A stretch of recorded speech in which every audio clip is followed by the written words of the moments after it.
for now, Junior Mamina Kwaba Baby from Redinqua television. So I had remain on dying and if a brass song, sir, and somewhere yes, I can hear me more. And I'm out was one or yet someone said, dear Etienne Cassia Bo, dear Etienne Cassia Bo Cassia. This year, KWEKU ACQUAH ni medin asada PSA enko from third production team to be said you may yakaka ne message ni ensemu a etwi agetrede e wo my Ghana ne chodo ane ne twada so ne aboboni nanu a ye de ba beso mo kase we here live at the free studio ba tan water bill pharmacy aprosign mu ye won kran ni kuma se kwantempo no so sawom do bro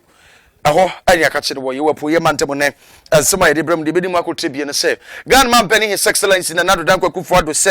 National Health Insurance Scheme apomudin se achiba man penny da John Jekumkufo be ye ya enei man penny da John Dramani Mahama amana se no woba na woba be ye ni what does that mean that to dwa ebra na wo mo ekọ na mo kwakoda Ayega East District Hospital ne ho entoma na ye de afutuo kase ma man Ghana fo nyina se wo mo meni na ho na wo mo ensua senia wo mo ebeye maintenance na ora na nabi wono Henry na naboachi wono no wakasa chim se enya de a wo mo bekwakọ yi atamfo na wo mo ade ababe wo mo mpanifo de biara da nti NDC fo ensema wo mo kekade fo wo mo hono wo mo nka wo ma no enfantum enu adadom kuma wo mna se bedwafie age ensafhwefo enhwemu wo mo nsema wo mo kanyina ne se wohemu a nipa be se apem baako ane oha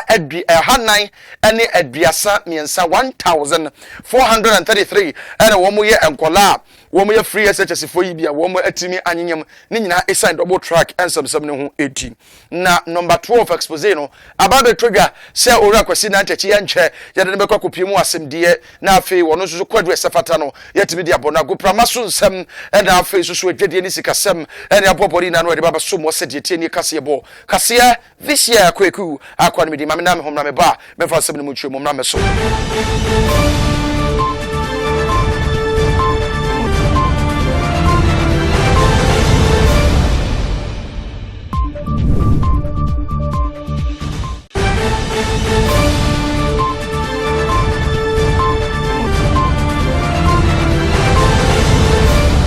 Yes, and some no ase na afi yamfama mo enu adaga na man penny his excellency na adodan KWEKU ado ekukupie mu awo Ayega East ana wutimi hunu se wokọ na power hospital kakraka ba ontomu a enipa na asa yadefo betimi afo wo mo no wo mo dodo no be se oha hospital beds and wo mo de ka ho a wo mo elanche ya wo mo edi ebie ano na eho no ana Ghana man penny his excellency na adodan KWEKU ado kasa kyeremu se ade a apomudi se achi ba man penny dada Ghana man penning aye John Jekumkufo eba be ye ya no wode ebua ma yare hwe ho nsam ekoso a man penning da John Dramani Mahama be so mu o man edete pansam me ewe odontode mu sam akoni adunu oba se oba be ye niye. Government is committed to improving access to essential and quality health services through the provision of the necessary health infrastructure, equipment and logistics, including the deployment of appropriate technology as part of our drive to attaining universal health coverage. Today, the National Health Insurance Scheme, that great social legacy bequeathed to us by the outstanding Ghanaian statesman, the second president of the Fourth Republic, His Excellency John Jekumkufo, and which was left in ruins by his NDC successors, has been revived again by another NPP-led government. We have cleared the 1.2 billion cedis arrears we inherited and brought the operations of the NHIS back to life. We've also launched the policy of mobile renewal of NHIS membership.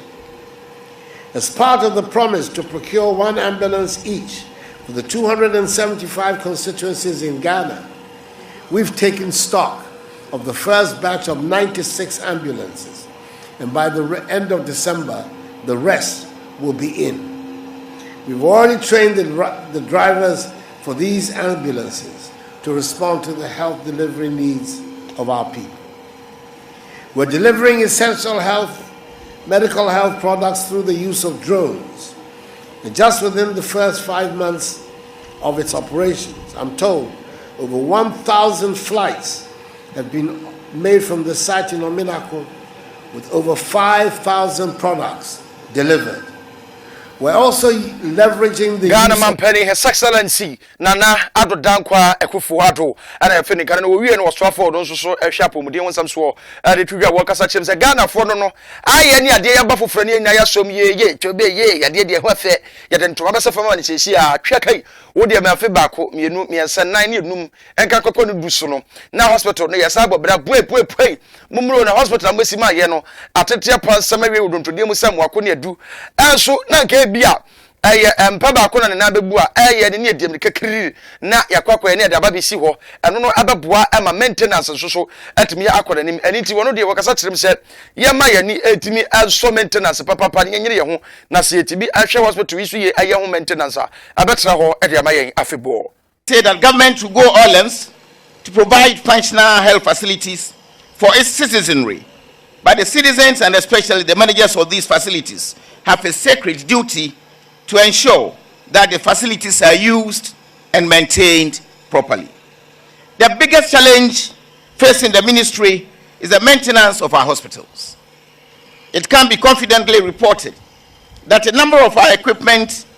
break down immediately after the maintenance period under contract agreements is over. I will want to believe that this challenge will not be seen in this facility. Misuse and abuse of new facilities by staff and patients are more often than not seen in our new facilities.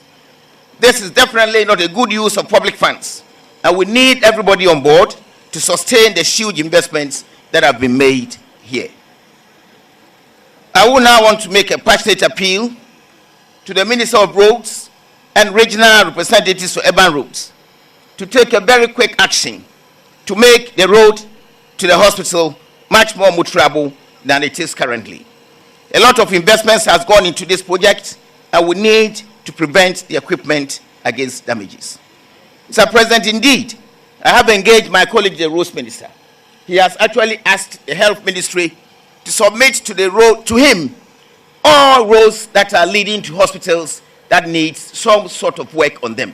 This we have done, and we are still engaging to ensure that we have good. I didn't say we should be in KWEKU ACQUAH men will know and we was swafo our share pomodin one some so and some so na afe yanko yanim na NVC had about Ramanyoko no one decay prince and chef for a shemu our one summer one can 80 I want to say God man penny His Excellency Nana Adinkra Ekufuado Kasapreko who so Dr. Wonsro Okrokra ya de na memo a wo bunum or their family and friends and we are nominated for and after to 7 previous and get friends and watch positions and what they move more to say ya be hard dream papa na no and Endra Owura Henry na nabwachia wono no eye emabunu adom no anofrefre for adema NPP wosuru kukudu amajeku no asoso afrese twefo enhwemu onkrapopuni mantemu a wakasa kire bi se womo de say NDC fo asem producer womo mpanifo na kasa kra womo ho no womo ku ade amu yi party mpanifo a mo appoint womo NDC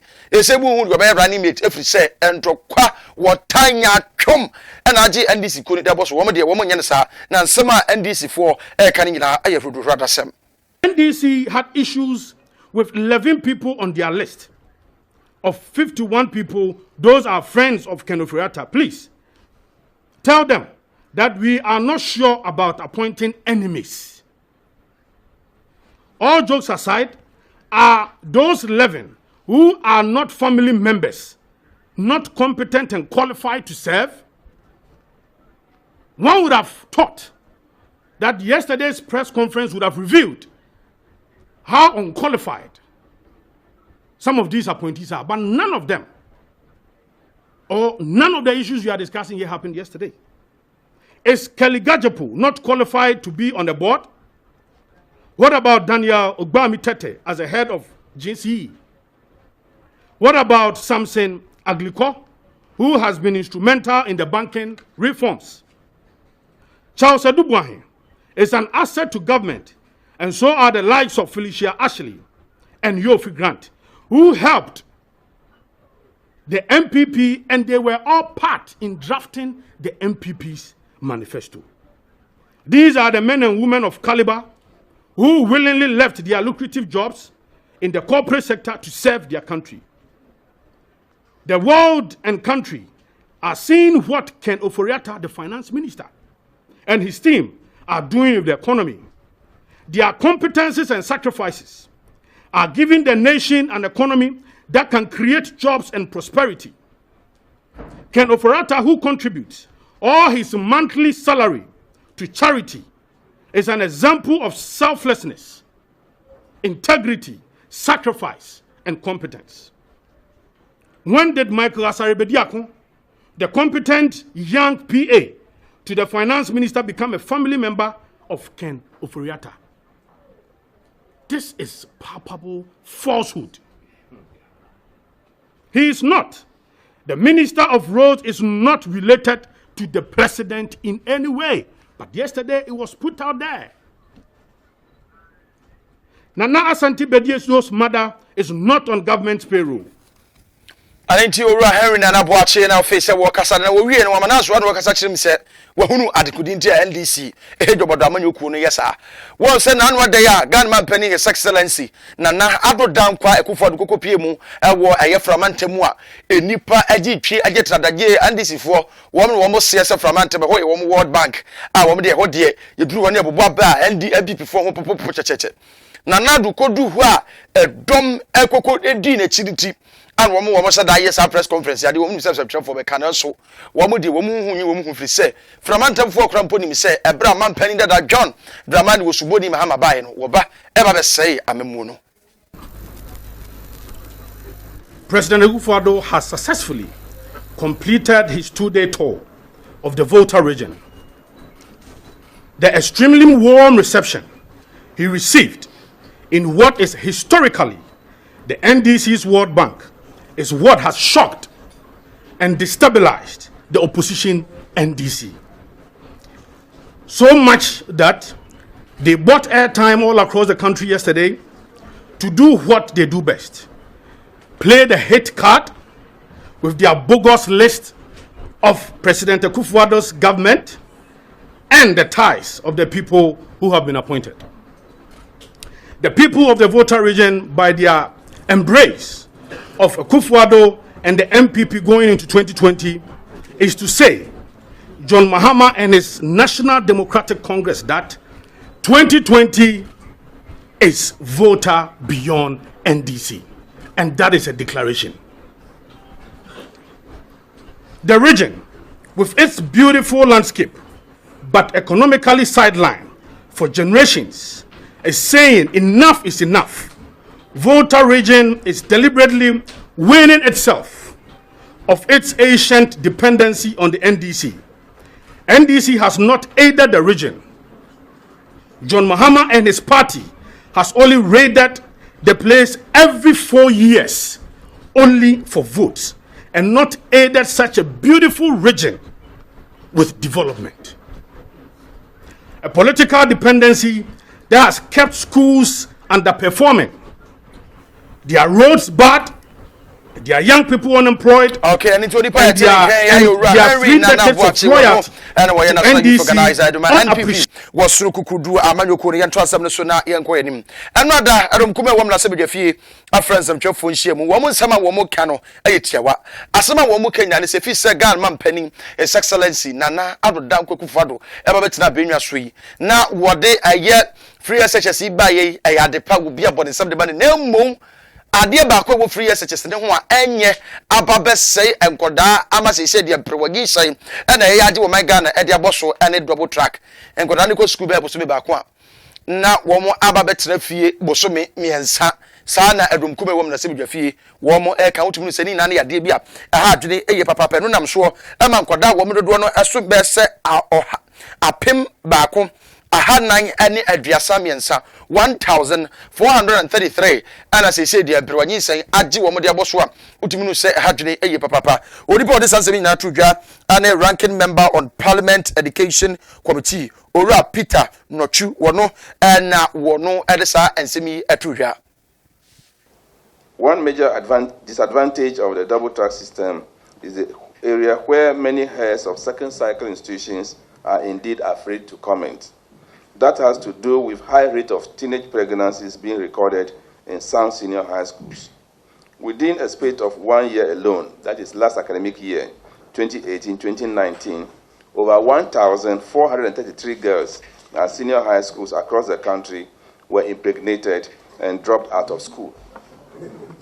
As said, the long and frequent semester breaks are the major causes of the teenage pregnancies. Students spend 8 weeks at school and the same length of time at home. Ladies and gentlemen, the double-track system and East First Son, the semester program, which now operates like a traffic light, is not helping in the delivery of quality education in our senior high schools. Students are made to go on long vacations after spending a few days in school. Sometimes the reopening date for one track is hurriedly postponed to the disadvantage of plans put in place by parents and their wards. A case in point was the postponement of the reopening date for the second-year Gold Track students from 15 October to November 12, 2019, which postponement was announced by the GES on 14th October, only a day to the originally scheduled reopening date. The double track also puts undue pressure on the teaching staff, especially the kitchen and administrative staff, headmasters, senior housemasters, and housemasters, who have not gone on any vacation since the introduction of the double track system. The health of this staff is at risk, and the lack of rest for them is negatively affecting their performance. Ladies and gentlemen, the long stay at home by students during these long vacations also unnecessarily expose them to social risks such as teenage pregnancies, alcoholism,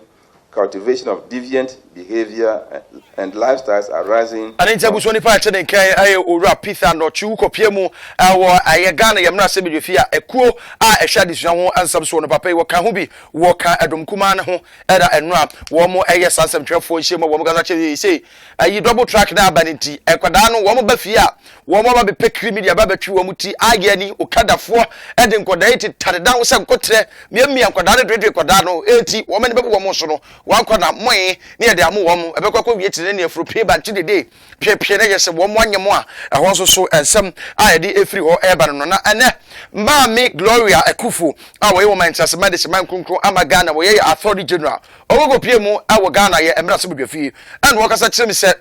kan ya se Ghana ye refi ade kakra no wo de nani boni refi efri se wo mu guso wo mu ye hwehwemu ni nyina ani owura kwese na ntechi na enkane no wo ye pani ade Ghana Football Association ne sem no wo mu guso a wo mu ehwehwem na sem no wo mu tase de sebese pa ani koni ha ban papai wo mu ba betwetwe de sese bi previous wo dwan a ye de ne kwakọ gba afode wo ma yanka ana kwakọ gina emre ni mu ne doso no na sem ne bobore de a ane wo betre so pia ho Emrashe bedwafo ekọ asetena ene na attorney general Maame Gloria Akufo kopie ase na wode ekọ akotudwa na ochemu sem Ghana Football Association kane president ya na oda anu owura akosi nyantechi ne wonsensem bi eba ye manam so okobo Ghana ma panyin na adodan ko Akufo adudin e wonsensem bi ho no empanyufo de nkrata asem ni nyina egu akwam asesie na enche kora no modern bekọ akopie mu e wasenie na waba yi ne ho ano e wosa ensensem no ehu na ne nyina mu no mrahye bedwani a wono ene wo hwa ade hia wo mo ewo miam no nyamfo Mohammed Abdul Aziz okoko bisa ensem e pass ha to bo a wo mo ede bo Ghana mampanyin na adodan ko Akufo ado wo Anas Aremeyaw ne hwehwemu bi a wode ba abontene e kopie mu krampo se Ghana mampanyin ne nsahya se ketase hwedwurim die kankan ne proye bi ho no ena maami ede tudwa no kire mu se empanyimfo de nkrata asem ni nyina agu akwan mu mo akwakogi bi ewo Anas Aremeyaw ne team ye Tiger Eye no wo so enchen amasesi ade aposifo aye nkrata asem ni nyina yeredia enche kora no owura akosi nyante wo mde be kwa kopemu e wa aseniye na koto edi sa asem no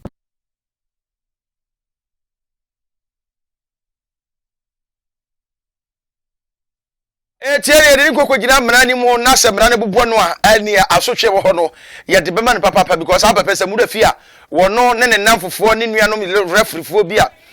ebinum krampo akokwaje mponche na ene eboji womtwe womde ko mayaka kwabrade yeso fa ponche kranko fie dabi wo koku no kɔho no awo mayanka ho amwo twitwa ene odigu robam de tena ayi baase mu na pua wode ko ekwasi na ntachi se mu afia wono okasa gan man pen his excellency na nado da kwakufu ado hyede botom ye ni sika egu table so a wo hu sika ene na nani kare kabre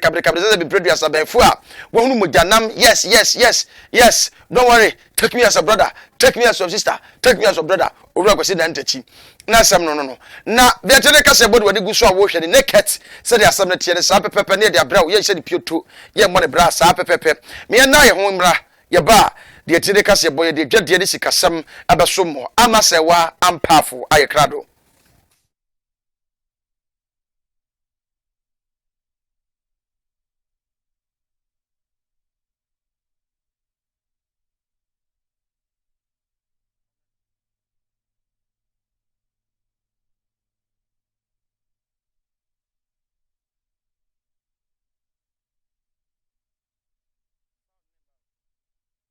Abomuku ya ewo men yimu wo mo atwe krata de akomo o men ye photo samfo munyamfo kisikasem ensem no asie ewo de tie nie kase eso midin ene amasewa ampaf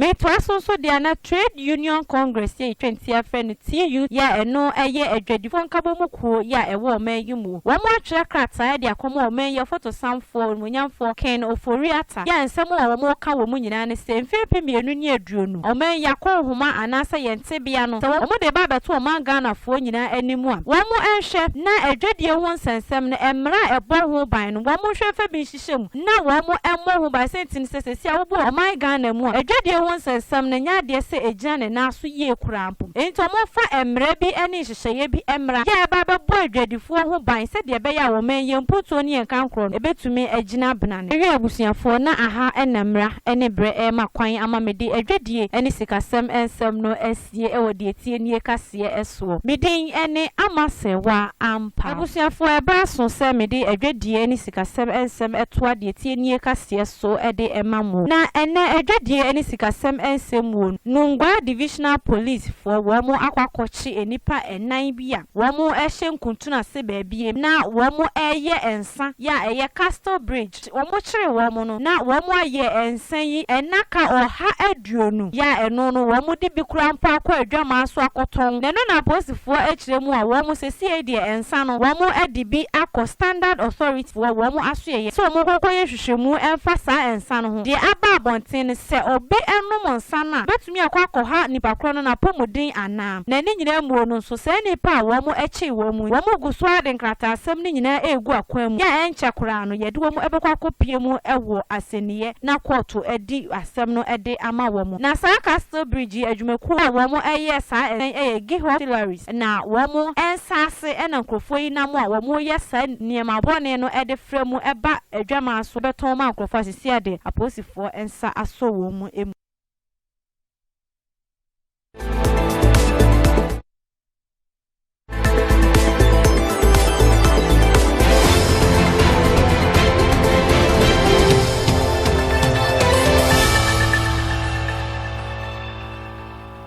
maya de se mo hye ho na mu twa nsantina se Castle Bridge wo be kwakotra wo be no emu nyina ye dadwa kwa se mo ana mu hye tokurum na mo no yansa no nyame na atwole ye dro ansa no so na kwa ni matwema wanche dade Moses Lord wa ye krado wo fa go pramaso sam ameso me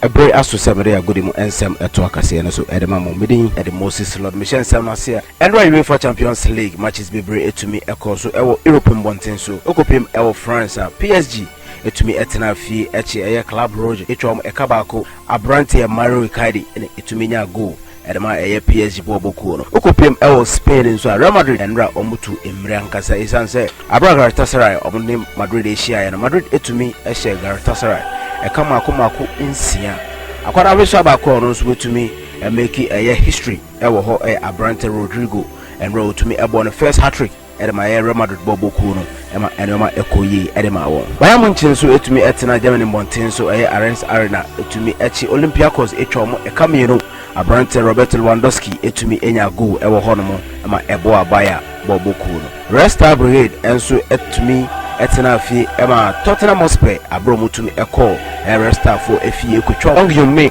ɛwɔ Dynamo Zagreb Monten so no abra Shakhtar Donetsk ɔmso etumi kopie hɔ no obi ahye no yonko ɛka miensa wɔ hɔ no ma na enye fidi agrokra ɛwɔ hɔ Italy Monten so Atlanta ɔbɛ Manchester City and Robert Akinse ni hyehyɛ so no Man City etumi board Eligo Atlanta etumi ɛbɛte ɛnso arawsam ba kɔ pie mu ɛyɛ goalkeeper Claudio Bravo ɔmutumi ɛman red card wɔ hɔ nanso player Abrante Walker etumi ekogina pool mu ɛde Manchester City ɛman nso after 90 minutes no 1-1 na etumi ɛkɔyɛ ɛnsa mebre na after match no etumi ɛbaa na Germany Monten so Bayer for Leverkusen so ɛtena fie abra Atletico Madrid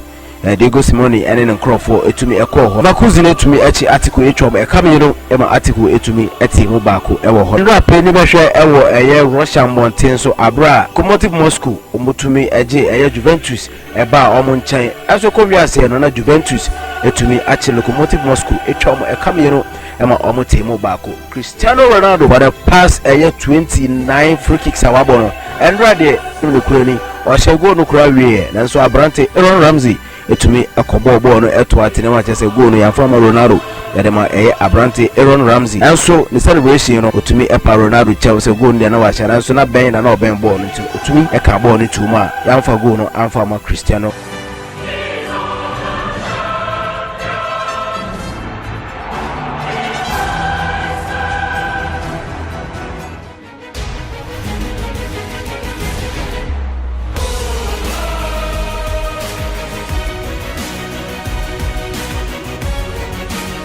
Numere Abraham Kasia etumi enya the early kickoff asana etumi ekotwen 1-1 draw ewo Victoria Gymnasium Monten so after that game no Unai Emery omototo na no na nsem mebre no kan say he's much disappointed with the performance of Arsenal na so mebre Kasia adwuma no I say adwuma no ebro Unai Emery so ntino mpe oja adwuma no sisi a coach so metumi akọ form metumi aba begina ama Arsenal no de list no bebre no modin enso etumi abepiem ho no Moreno edin ewom sanso na Maximiliano Allegri so no so din aba bepiem ho no omo hwe say so ampa say Arsenal penifo tenase say eye Unai Emery omo mpena say some of the coaches so metumi aba behwe bepiem ewo Emirates na che say nyoma etumi akoso e dey ama Arsenal boku no e dey nwumre match say bebre betumi ate atofo mu kopiem ewo Astana omo so obetumi atena say omo ne Anzi omo de Akense no ahyehye so time no early kick off 4 o'clock enwumre ya and so sa game no betumi ate atofo ewo ho no Rosenberg betena fie omo ne Sporting Lisbon omo de Akense no ahyehye so ewo ho no FC Basel betena fie omo ne Getafe o mo fi Spain omo de Akense no ahyehye so ewo ho no Lazio betena fie omo ne Celtic omo so omo de Akense no ahyehye so Lugano also betena fie omo ne Malmo FA omo de Akense no ahyehye so ewo ho no Feyenoord betena fie omo ne Young Boys omo de Akense no ahyehye so ewo ho no Espanyol betena fie ewo Spain omo ne Ludogorets omo de Akense no ahyehye so ewo ho no ewo Germany Monten so no Borussia Mönchengladbach betena fie omo ne AS Roma omo de Akense no ahyehye so ewo ho no Sporting Braga betena fie omo ne Besiktas omo de Akense no ahyehye so ewo ho no Manchester United betena fie ewo Old Trafford omo ne Partizan for ere Akense no ahyehye so fixtures no bebre na na draw so ni nyina obehu bo dwumadi so ni nyina obehu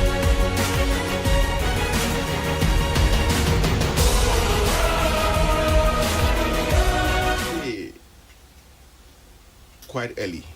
unknown to many, say ever contest the elections now. Okay. Once the official process start here, and once in your green light, no, the first and foremost was to undertake what we call a primary research tour. And the whole idea is say you be engaging club owners, club executives, to get to know at first hand some of the challenges are almost facing in the industry. Having gone through our process, no, we were well placed to roll out the right policies. Solve the numerous challenges now. Identify as a result of our initial engagements. No. Then, of course, we had to put together what we call the campaign team. And also campaign team now, we put it together, no. Include Nkofwa or more vast experience in not only the game of football, not only in election campaign, but one more to critique what we intend to do. And I said, Ejuma you know. Tosha Ura Jones Alasan Abu was the campaign manager. Ura John Ansa from Ebusua Drafts. Ura Abed Kome. Second waka say we the empire and a data administration echi say won so one vice mark ado obetumi akambom na betumi amagana football accord the higher heights ayi na yehwe enum say ebetumi akọ better sponsorship ebema Premier League and na yi na yehwehwe e worket and ne nkrofo enchen no bring into ha na godem nsem ni nyina no meje mo ede amamo edi AC meje mo.